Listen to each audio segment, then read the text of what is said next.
আপনারা এমন অনেক উদ্যোক্তাকেই দেখতে পাবেন যারা তাদের নিজস্ব চিন্তা চেতনাকে ব্যবহার করে, তাদের ক্রিয়েটিভিটিকে ব্যবহার করে সম্পূর্ণ নতুন ডিজাইনের একটি পণ্য উৎপাদন করলো। এই নতুন ডিজাইনের পণ্য উৎপাদন করার পরবর্তীতে সে পণ্যটিকে তারা বাজারজাতকরণ করলো। বাজারজাতকরণ করার পরবর্তীতে কিছুদিন পরে দেখা গেল যে তাদের যারা কম্পিটিটর আছে তারা হুবহু সেম ডিজাইনের আরেকটি পণ্য হয়তোবা ভিন্ন কোনো নামে তারা বাজারে ছেড়ে দিল। তাতে করে যে উদ্যোক্তা এত কষ্ট করে, এত পরিশ্রম করে নতুন ডিজাইনটি চিন্তা করে এই পণ্যটি প্রস্তুত করলো, তার কি লাভ হলো? সেই অন্যান্য প্রতিষ্ঠান তো সেই পণ্যটিকে দেখে হুবহু সেম পণ্য প্রস্তুত করে ফেললো। এতে করে উদ্যোক্তারা কি হবে, তারা তাদের এই উদ্যোগের যে ইচ্ছা সেটি থেকে কিন্তু সরে আসবে। সুতরাং এই যে যারা আপনাদের অনেক উদ্যোক্তাই আছে যারা আমাদেরকে অনেক সময় ফোন করে বলেন যে আমরা এই নতুন একটি ডিজাইনের পণ্য নিয়ে আসতে চাচ্ছি, আমার এই ডিজাইনটি যখন বাজারে ছাড়বো যাতে অন্য কোনো কম্পিটিটর সেম ডিজাইনের হুবহু একই রকমের পণ্য বাজারে না ছাড়তে পারে, এর জন্য কি আইনি কোনো প্রোটেকশন আছে কিনা? হ্যাঁ, বাংলাদেশে এ ধরনের আইনি প্রোটেকশন আছে। তো প্রথমে আপনাদেরকে ডিজাইন বিষয়টি কি সে সম্পর্কে একটু ধারণা দেওয়ার চেষ্টা করি। এখানে আপনারা বেশ কিছু পানির বোতল দেখতে পাচ্ছেন যেগুলো বাংলাদেশে খুবই জনপ্রিয় পানি বাজারজাতকরণকারী প্রতিষ্ঠান হিসেবে পরিচিত। তো এই পানির বোতলগুলোর ডিজাইনের দিকে যদি আপনি তাকান, দেখতে পাবেন এক একটি পানির বোতলের ডিজাইনের সাথে অন্য আরেকটি ব্র্যান্ডের পানির বোতলের ডিজাইনের কোনো মিল নেই। এখানে যে মামের পানির বোতলটি আছে সেটির ডিজাইন এতটাই ইউনিক যে এই মামের ব্র্যান্ডটিকে যদি আপনি খুলে ফেলেন, সেক্ষেত্রে একজন যে মামের পানির বোতল সম্পর্কে চিনে জানে সে কিন্তু এই লেবেল না থাকলেও সে শুধুমাত্র বোতলের ডিজাইন দেখে বলে দিতে পারবে এটি মামের পানির বোতল। সুতরাং ডিজাইন এতটাই গুরুত্বপূর্ণ বিষয় যেটি আপনার প্রোডাক্টের ইউনিকনেস প্রকাশ করে। অর্থাৎ আপনার প্রোডাক্টটির যদি মাত্র লেবেলও না থাকে, সেক্ষেত্রে শুধুমাত্র ডিজাইন দেখে যেন একজন ক্রেতা বুঝতে পারে এটি কোন ব্র্যান্ডের প্রতিষ্ঠান, এটি হচ্ছে মূলত ডিজাইন। তো এরপর আপনারা একটি প্লাস্টিকের বাইসাইকেল দেখতে পাচ্ছেন, যে বাইসাইকেলটি একজন উদ্যোক্তা ডিজাইন করেছে। সে তার মেধা খাটিয়ে, তার ক্রিয়েটিভিটি দিয়ে একটি ইউনিক ডিজাইনের বাইসাইকেল প্রস্তুত করেছে। তো এই বাইসাইকেলটি প্রস্তুত করার পরবর্তীতে সে কিন্তু বাজারে ছাড়ার পূর্বে একটি অনিশ্চয়তায় থাকে যে এই বাইসাইকেলটি আমি যখন বাজারে ছাড়বো তখন দেখা যাচ্ছে যে কয়েকদিনের মধ্যে আরেকটি প্রতিষ্ঠান হয়তোবা অন্য একটি ব্র্যান্ড নাম দিয়ে সেম ডিজাইনের বাইসাইকেল সে প্রস্তুত করবে। তখন এই যে আমি এত কষ্ট করে আমার এই পরিশ্রম করে মেধা খাটিয়ে একটি ইউনিক ডিজাইনের বাইসাইকেল প্রস্তুত করলাম, ডিজাইন করলাম, এই ডিজাইনের দাম কি? আমি কি বাংলাদেশের আইনে এই ডিজাইনটিকে কোনো সুরক্ষা নিয়ে আসতে পারবো কিনা? এই ব্যাপারগুলো নিয়ে কিন্তু অনেক উদ্যোক্তাই আমাদের কাছে জানতে চাই। তো আজকের ভিডিওতে আমি আপনাদের সাথে আলোচনা করার চেষ্টা করব, আপনি যখন আপনার উদ্ভাবন দিয়ে একটি ইউনিক ডিজাইনের প্রোডাক্ট প্রস্তুত করবেন, সেই ডিজাইনটিকে কিভাবে আপনি আইনে সুরক্ষা দিবেন, এই সুরক্ষা দেওয়ার জন্য আপনাকে কোথায় আবেদন করতে হবে, এর জন্য কি কি কাগজপত্র দিতে হবে, বা এই লাইসেন্সটি পাওয়ার ক্ষেত্রে আপনাদের কোন প্রসিডিউরগুলো ফলো করতে হবে, এই সমস্ত বিষয় নিয়ে আজকের এই ভিডিওতে বিস্তারিতভাবে আলোচনা করার চেষ্টা করব। তো প্রথমে বলে নিচ্ছি, আপনার এই ইউনিক ডিজাইনের পণ্যটিকে আইনি সুরক্ষা দেওয়ার জন্য নিবন্ধন করতে হবে প্যাটেন্ট ডিজাইন অ্যান্ড ট্রেডমার্ক অফিসে। সেখানে গিয়ে আপনার ডিজাইনের কপিটি, আপনার জাতীয় পরিচয়পত্রের কপি, আপনার ট্রেড লাইসেন্সের কপি, এই সমস্ত কাগজপত্রগুলো দিয়ে আপনি কিন্তু এই আপনার ইউনিক ডিজাইনের পণ্যটিকে নিবন্ধনের জন্য আবেদন করতে পারবেন। তো এবার চলুন দেখে নেই এই ইউনিক ডিজাইনের প্লাস্টিক খেলনা বাইকটিকে আমরা কিভাবে প্যাটেন্ট ডিজাইন অ্যান্ড ট্রেডমার্ক অফিসে আবেদন করেছি আইনি সুরক্ষা পাওয়ার জন্য। এখানে আপনারা দেখতে পাচ্ছেন ফর্ম 15 মাধ্যমে আমরা এই আবেদনটি করেছি। তো এখানে আপনারা দেখতে পাচ্ছেন প্যাটেন্ট অ্যান্ড ডিজাইন অ্যাক্ট 1911, যে আইন মূলে আমরা আমাদের এই ইউনিক ডিজাইনটিকে নিবন্ধন করার জন্য আবেদন করেছি।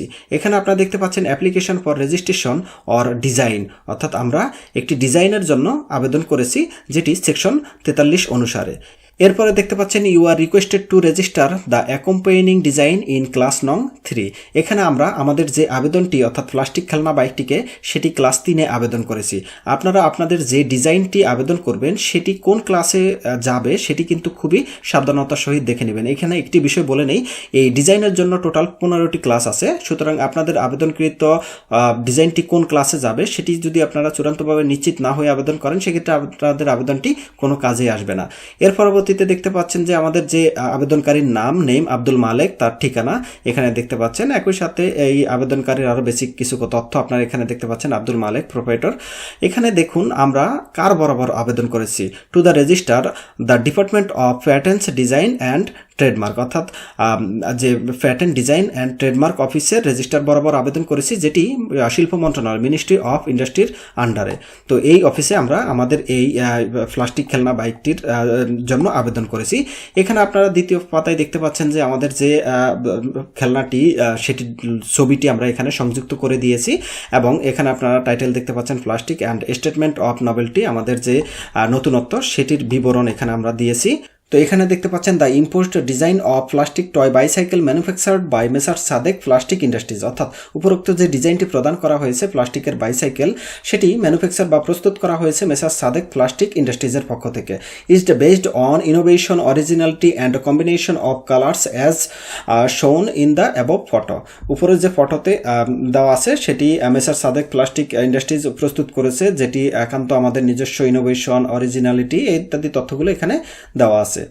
এরপরে as a result of registration of the said design there is no exclusive claim over the trademark word and character other than the design, অর্থাৎ এই যে উপরোক্ত ডিজাইনটি সেটি ব্যতীত আমাদের অন্য কোনো ক্লেম নেই। অর্থাৎ এখানে যে লোগোগুলো দেখতে পাচ্ছেন সেই লোগোর উপরও কিন্তু আমাদের কোনো ক্লেম নেই, বা নামের উপর আমাদের কোনো ক্লেম নেই। আমাদের শুধুমাত্র ক্লেম হচ্ছে এই ডিজাইনটির উপরে, সেটি এখানে বলা হয়েছে। এরপরে এখানে একটি হলফনামা দিতে হয়, দেখতে পাচ্ছেন আমরা হলফনামাটি দেখতে পাচ্ছি যে আমি নিম্ন স্বাক্ষরকারী Abdul Gafar, proprietor of messrs Sadek plastic industries, তার ঠিকানাটি দেওয়া আছে। জাতীয়তা বাংলাদেশি, ধর্ম ইসলাম, পেশা ব্যবসা। অত্র কোম্পানির প্রোপ্রাইটর হিসাবে আমি সব বিষয়ে অবগত আছি এবং নিম্ন বর্ণিত হলফনামায় ঘোষণাপূর্বক জানাইতেছি যে উল্লেখিত নম্বরের ডিজাইনের দরখাস্তর সহিত আবেদনকৃত নকশার বিষয়বস্তু কোম্পানি কর্তৃক আবিষ্কৃত এবং উদ্ভাবক। আবেদনকৃত নকশা সম্পূর্ণ নতুন ও মৌলিক।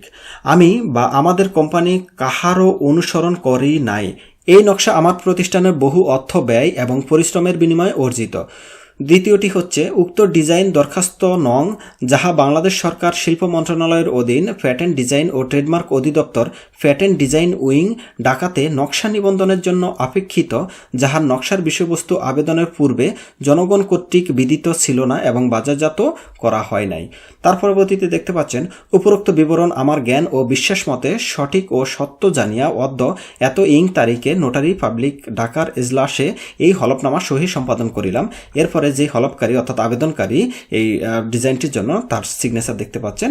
এর পরবর্তীতে একজন আইনজীবী এটাকে অ্যাটাস্টেড করে দিবে যে হলফকারী আমার পরিচিত, তিনি আমার সম্মুখে নোটারি পাবলিক ঢাকার এজলাসে এত ইং তারিখে সহি সম্পাদন করিলেন, আমি তাকে শনাক্ত করিলাম, এবং আইনজীবী সিল সিগনেচার দিয়ে দিবে। তো সিগনেচার করার পরবর্তীতে এই যে আপনাদের লোগোটি, তারপরে এই হলফনামার কপিটি এবং আপনাদের ট্রেড লাইসেন্সের কপি, একই সাথে আপনার জাতীয় পরিচয়পত্রের কপি, এই সমস্ত সবকিছু দিয়ে আপনারা অনলাইনে এই ট্রেডমার্ক প্যাটেন্ট ডিজাইনের যে নির্ধারিত ওয়েবসাইট আছে সেখানে গিয়ে আবেদন করতে হবে। আবেদন করার পরবর্তীতে যে নির্ধারিত ফি আছে এই ডিজাইন মার্কের জন্য, সেই ফিটি আপনাদের ট্রেজারি চালান বা অন্য যে কোনোভাবে আপনারা জমা প্রদান করবেন। তো জমা করার পরবর্তীতে সেখান থেকে আপনারা অনলাইনে একটি কপি পাবেন। সেই কপিটিকে আপনারা প্রিন্ট করবেন। প্রিন্ট করার পরবর্তীতে সেই কপিটিকে নিয়ে আপনারা ট্রেডমার্ক অফিসে যাবেন। সেখানে গিয়ে সেখানে একটি কপি জমা দিলে তারা আপনাদেরকে একটি রিসিপ্ট কপি দিবে। তো এই সেখানে যখন আপনি আবেদন করলেন, আবেদনের রিসিপ্ট সেখানে হার্ড কপিটি জমা দিলেন। এর পরবর্তীতে এই আবেদনটি এক্সামিনে যাবে, একটি নির্দিষ্ট সময় পরে এক্সামিনে যাবে।